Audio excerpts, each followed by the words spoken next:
Sup, boys? How you been? It's been a while. I hope you've been good. 2025 is here, which doesn't make any sense. But that also means that 2025 Supercross is here, which I am stoked about. Or should I say 2025 SuperMotocross? I hate that name still.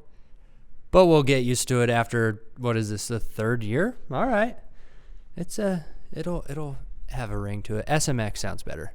SMX sounds a lot better. And since I haven't done this in a while, I figured I should probably do like a prediction for the season. And like always, I procrastinated it to the last day.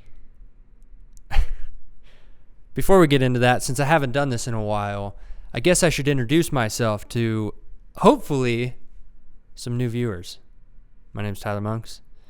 I am a very mediocre professional dirt bike rider. I've made one national in my life. I've tried many other times, but never done it. So, yeah, I'd say my credentials speak for themselves. I'm definitely qualified to do this, for sure. I'm also kind of an OG at this Supercross YouTube thing. This is like my 6th year doing it. Yikes. Really like my 3rd year because the last 2 years, 3 years, I kind of sucked at this whole YouTube thing. But we're back. We're having fun. And we're making some predictions.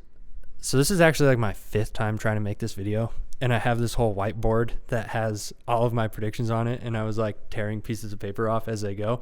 But I don't feel like putting those papers back on. So I'm just going to tell you and then I'll show you afterwards. Okay? Okay. So this is a lot more fun if I had the whiteboard with me. But whatever. It's fine. Number 1. Prediction number 1. I'm just going to put it right here. Freese is going to freeze. Yep, our boy Vince, he's going to do something. I'm sure he'll do something, but my something doesn't involve him being in 10th place and cleaning somebody out. I'm not worried about that. I'm saying that he's going to be getting lapped and he's going to do something to interfere with the race. Maybe even take out the leader on accident. Sorry, Vince. It's too easy. It's way too easy. Hey, the guy's been in my track. I can't talk too much crap about him. I mean, I don't think he said a word to me, but, you know, whatever. We won't talk about it. We're having fun. This is fun, right? Okay, we're going to move on. Number 2. Forkner's not going to Forkner. He's making it through the whole season. He's going to do it. I know he is. Okay, I don't think I've ever talked about this on camera before, but my opinion seems like there might be something fundamentally wrong with Kawasaki's. And I'm not saying for people like you or me. I'm sure it's a sick bike. I'm sure we'd love it. I've actually never ridden a Kawasaki big bike. I had a Suzuki 65, which is pretty much a Cowie. That's the only one. I'm talking about when these guys are pushing those bikes, it seems like past what they're capable of. You know, the top guys in the sport that can do things that we can't. Seems like there's something fundamentally wrong with the design of the bike that when you push it that hard, something doesn't work right. Don't know what it is, but it seems like pro circuit guys can't make it through seasons. Anderson seems to crash quite a bit. Cincerillo couldn't stay off the ground. Even Prado hasn't even started the season yet, and he's already wadding himself in off-season. So, I don't know. Seems like there's something going on with that bike.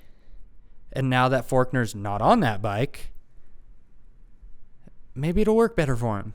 Maybe the Triumph will be the answer that he needs to make it through an entire season. And I'm saying Supercross and outdoors because I'm sure he'll ride both. And SMX playoffs, whatever they are, at the end of the year. He's going to make it through the whole thing. I hope he does. Yeah. Moving on. Number 3. New schedule, who dis? Okay, I'm obviously not the first one to talk about this. I hear it a lot on Gypsy Tales. I think it would be cool too. What I'm talking about is that sometime this season they're going to announce that in 26 there's going to be a huge schedule change. This might be too early for this. It might be like 27 or something, but whatever. I'm saying that they're going to announce it for next year, that they're going to, don't know what the word is I'm looking for, but they're going to run Supercross and Outdoors at the same time. Seems to me like it's fair to say that whoever's running this whole SuperMotocross deal wants it to be one series. Right now, to me, still seems like two separate series, and then SuperMotocross is like some weird thing, like a Monster Cup type deal. So we have Supercross, we have Outdoors, and we got this weird little 3-race series at the end. I don't know how I feel about it, but it doesn't feel like one big series to me. But if they ran them at the same time, where it's like we have Anaheim one tomorrow, you could do another California round the next weekend, and then you go do the Paula National or Hangtown or something. And then you go back and you do more Supercrosses. That, if the schedule was like that, it feel more like one series to me. I don't know about you guys, but to me it would. So say like, I don't know if you can tell, this is a city apartment. I'm in the middle of downtown Denver, so I'm going to use Denver as an example. How sick would it be to have the Denver Supercross and then the next weekend Thunder Valley? And then you don't even have to run the Denver Supercross in like May or whenever it is, when there's a chance of snow. Or you don't have to do the California rounds when it could be 150 degrees outside. You could do it earlier in the year. Seems like a good idea to me. That, and possibly that they'll get rid of regional championships in 250s.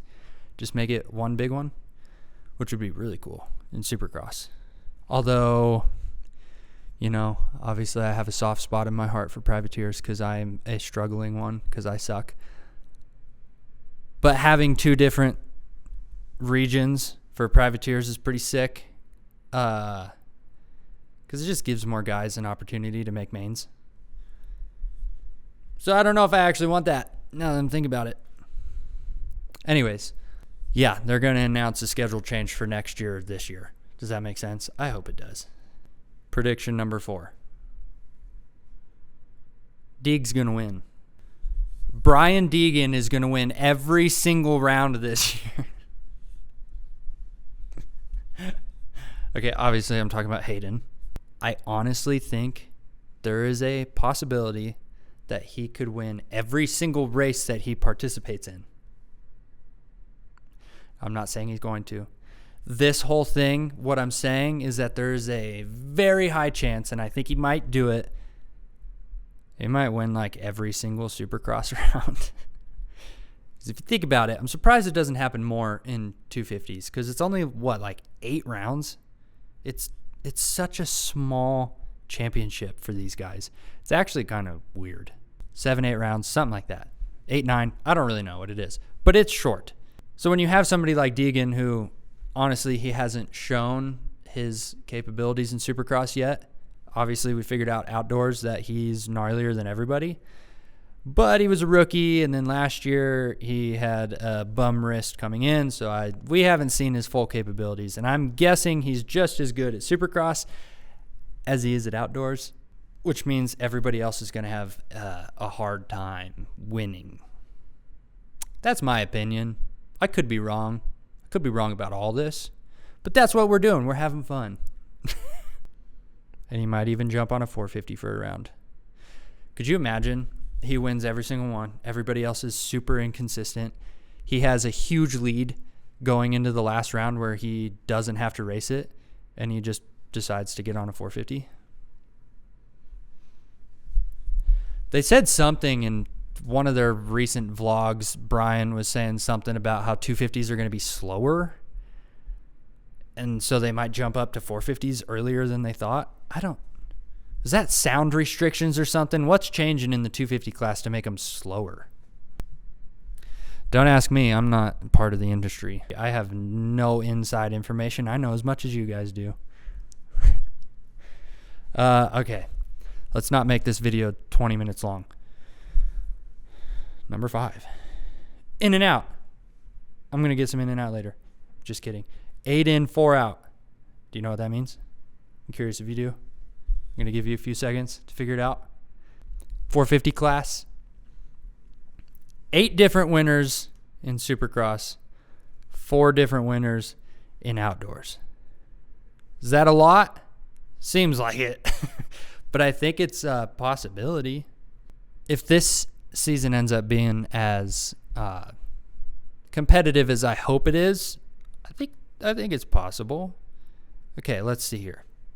We got Jet. We got Hunter. Eli, Chase, Webb, Roxon. Who else we got here? I feel like I'm missing somebody heavy that could definitely win.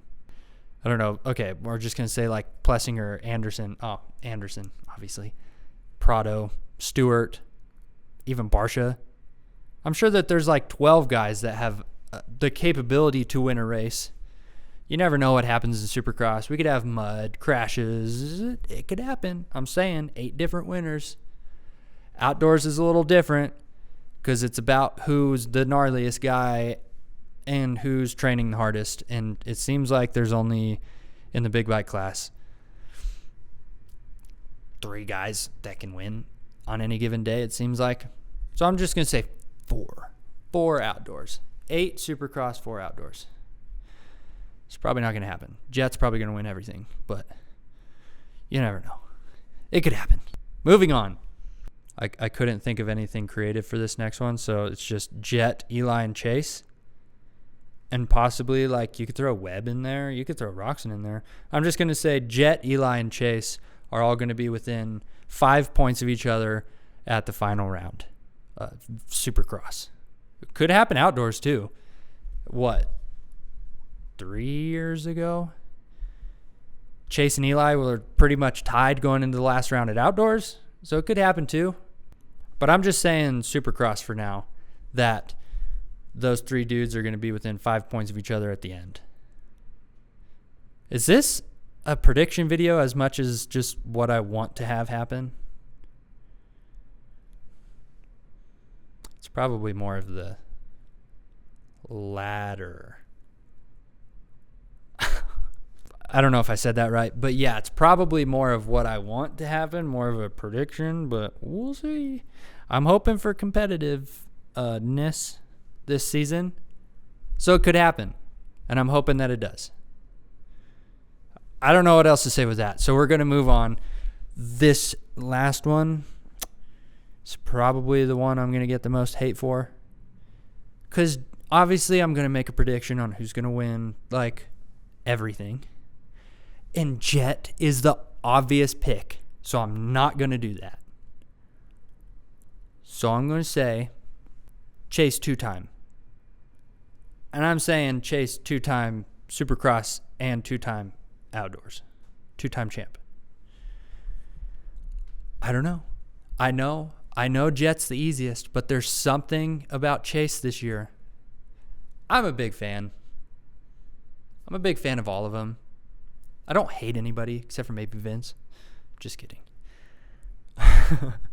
I think Jet is sick. I like watching him. If he won every single round, I'd honestly think like, all right, fair. That's pretty cool. Good on him. If he's the one to grow the sport, hell yeah, go win everything. But I like Chase a lot. I think he's kind of an underdog. He's always an underdog, even when he comes in as the defending champ. I don't think people are really talking about him that much. He's got a full year under his belt on the new bike, new team. I always thought that the KTM would suit him more than the Honda did because I have ridden Hondas and Austrian bikes at the same time. And for me, I need a lot of front wheel traction in my bike. But I need that front planted a lot. And for me, I always got an uneasy feeling with the Honda. And then I would get back on a Husky, Austrian bike, whatever. And the front just felt so much more planted to me. And I could do what I needed to do with it. So I thought the same would happen with Chase. Obviously it didn't. He had a lot of problems with the KTM when he first got on it. But I would say with a year under his belt, that they would most likely have most problems figured out. I don't know. I just have a good feeling about Chase. I think he can do it this year. Obviously, Jet's the easy pick, and I think Eli is who everybody would want to win for his last year, which would be sick. I'd be down with that. Go out on top, show all these young bucks like us old dudes still got it. I'd be down with that. I'd be really down with that. But I'm picking Chase. Those are my season predictions. I probably could have done more, but I didn't feel like it. I just got to be honest. I did 7, and we're keeping it at 7. I guess I better do this too. So, and yes, I have picks on who I think is going to be the Anaheim 1 winner in each class. 250s, I'm sure you can already guess who I'm going to say. It's going to be Deegan, whatever. We don't even need to talk about that. 450s, though, I just chose who looked the best in the offseason to me. And during those World Supercross rounds, Eli looked pretty insane. So I'm picking Eli, which means I can finally hold this stupid thing up that I made. This is what we can come back to after Supercross, after outdoors, whatever. We'll come back to it another time. And that also means that you guys should put your predictions in the comments. And in a later video, I'll go back. We'll see who's the most accurate, because I don't think it's going to be me. I'm guessing you guys are probably a lot better at this than me. That didn't work. Kind of hit my toe. Kind of hurt. I don't even know why I do this, because I think I'm an idiot that doesn't know anything about this sport, even though I feel like I do at the same time. I'm just kidding. This is fun. We're having fun. But yeah, it's been a while. I'm glad I did this. I got a new spot, as you can tell. It's pretty sick. I'm not going to lie. It's making me feel creative just being in here. So I want to do this a lot more. I want to make more videos. I want to get back on this YouTube grind. So I hope you all enjoyed. Put your predictions down in the comments. We'll go over them at some point this year. See who's the best. I'm excited for tomorrow, and I hope you guys are too. I forgot how to do this whole YouTube thing, so I don't know how to end it right now. Hit subscribe if you're new here, even though that doesn't really do anything. It would still be cool to just get to 10,000, because I've been sitting at like 9,500 for years. Hit the like button. That probably does something for the algorithm. Commenting, I think, does something for the algorithm. Just watching the video more than anything is what the algorithm likes. So if you made it all the way to here, you're my favorite person. Okay. I'm rambling. I'll see you guys probably in a couple days after A1. Yeah. Okay. Really? I gotta go. Bye.